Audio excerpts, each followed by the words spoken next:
तो चलिए खबरों में आगे बढ़ते रुक करते उत्तराखंड के देहरादून में बुलडोजर का एक्शन लगातार जारी। आपको बता दें कि विकास नगर में चलने लगा है बुलडोजर और शक्ति नहर के किनारे इमारतों पर कार्रवाई की गई और करीब 600 परिवारों को दिया गया था नोटिस, जिसके बाद ये बुलडोजर का एक्शन वहां पर किया गया।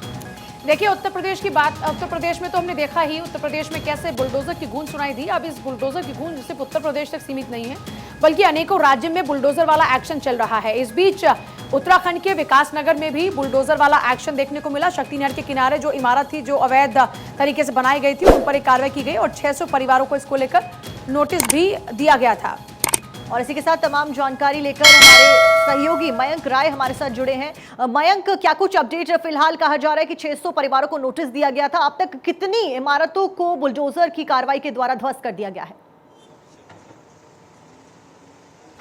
बिल्कुल, देखिए मैं आपको बताना चाहूँगा कि ये दरअसल करीब 600 परिवार हैं, 600 घर हैं दरअसल। और इसमें जो सबसे बड़ी बात है कि ये शक्ति नहर के किनारे ये दरअसल सरकारी भूमि है और इस सरकारी भूमि पे ये लोग पिछले 3 दशकों से बसे हुए थे। और इस तरह की बातें आ रही थी कि उत्तराखंड की जो डेमोग्राफी है इस तरह की अवैध बसाहट से वो कहीं ना कहीं चेंज हो रही है। एक सर्वे हुआ जिसमें ये बात सामने आई। हालांकि इन लोगों को पहले भी नोटिस दिया गया था, लेकिन ये लोग हटने को तैयार नहीं थे। 11 मार्च आखिरी तारीख थी जब इन लोगों को साफ तौर पे सरकार की तरफ से, प्रशासन की तरफ से ये कहा गया कि आप लोग खुद यहाँ से चले जाएं, अन्यथा बुलडोजर की कार्रवाई होगी। और अब आप देख रहे हैं कि बुलडोजर धीरे धीरे आगे बढ़ रहा है और जो अवैध अतिक्रमण है उसको पूरी तरह से तहस नहस किया जा रहा है, ताकि जो यहाँ सरकारी भूमि है जो ये जल विद्युत निगम की, उसको एक बार फिर से हासिल हो सके। 35 फुट अंदर तक ये कार्रवाई हो रही है और लगातार करीब 1.5 दर्जन जो बुलडोजर हैं वो कंटिन्यू अपना काम कर रहे हैं। आप देखेंगे हमारे दाहिने तरफ भी बुलडोजर की जो कार्रवाई है वो लगातार जारी है। और ऐसे ही शक्ति नहर से जो लगी तकरीबन 3 से 4 किलोमीटर की ये सड़क है, इस सड़क पे जिस तरह लोग आके बसे थे और उन लोगों पे जो है अच्छा मयंक, पिछली बार यही लोग आपसे जब बात कर रहे थे तो उनकी तरफ से कहा जा रहा था कि चलिए हम तो चले भी जाएं, पर अपने मवेशियों को हम कहां लेकर जाएंगे, हमारे पास रहने के लिए कोई ठिकाना ही नहीं, हम सालों से यहाँ पर रह रहे हैं। अब कहां वो लोग गए हैं? क्या उनकी सरकार से कोई बातचीत हुई? क्या उनको कहीं बसाने के भी प्रयास किए जा रहे हैं या फिर अपने स्तर पर ही वो लोग यहाँ से शिफ्ट कर चुके हैं?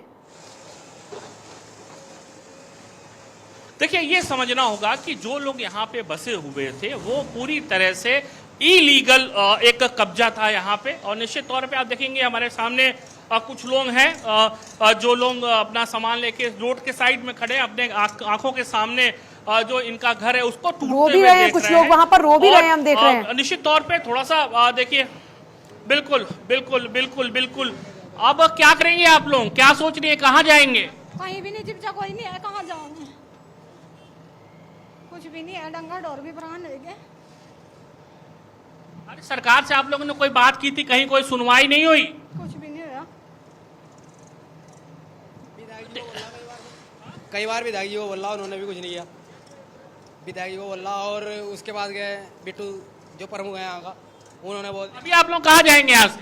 यहाँ से अब देखते हैं सर कहाँ जाएंगे। अभी कहाँ जाएंगे ये लोग कुछ क्लियर नहीं है, क्योंकि देखिए इन लोगों को समय पर्याप्त दिया गया और समय आज से नहीं, समय बहुत लंबे समय से फलाना अलाना धमकाना या उजाड़ रहा और बसावा के तो क्या मकान देकर बसावा के तो क्या मकान बड़े बड़े उजाड़ दिए। पहले रोकते जिस टाइम बना रहे थे, आज कहने रोक क्या? आज जो है ना मतलब जाना बड़े बड़े सारी बिल्डिंग का क्या सारा तहस नहस कर दिया।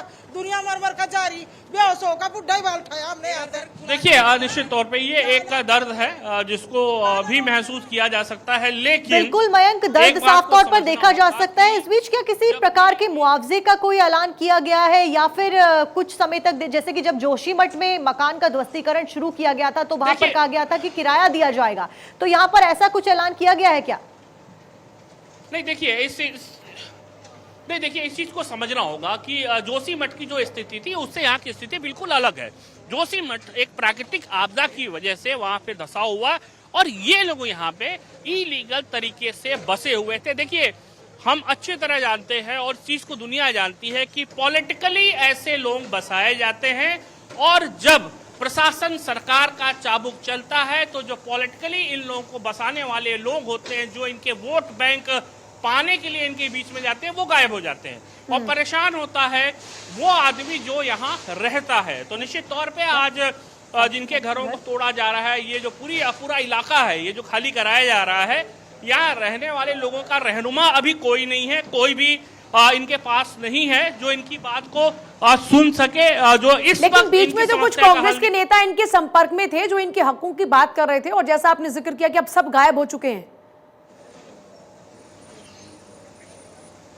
बिल्कुल, देखिए मैं आपको एक बार समझाना चाहूंगा कि ये जो विकास नगर विधानसभा क्षेत्र है पूरा, ये दरअसल मुस्लिम बाहुल्य पूरा इलाका है और ये एक तरफा कांग्रेस का वोट बैंक माना जाता रहा है और इसकी वजह से रहनुमा बनने की कोशिश की बिल्कुल यही वजह रही कि रहनुमा बनने की कोशिश की गई, लेकिन जब संकट की घड़ी आई है तो यहाँ पर कोई वो रहनुमा नजर नहीं आ रहा।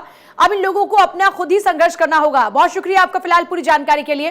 लेकिन देखिए ये बात तो तय है कि आमतौर पर पहले ऐसे कॉलोनीज बस जाती हैं, फिर उसके बाद में इनको बचाने के प्रयास शुरू हो जाते हैं। जिन पॉलिटिकल पार्टीज का वहां पर वोट बैंक होता है, ये उनको बचाने की कोशिश करते हैं और इस तरीके से सालों साल इस तरीके से जो इलीगल तरीके से कब्जा रहता है वो बरकरार रहता है। और आज देख रहे हैं कि एक्शन फिर हो रहा है तो लोग रो भी रहे हैं।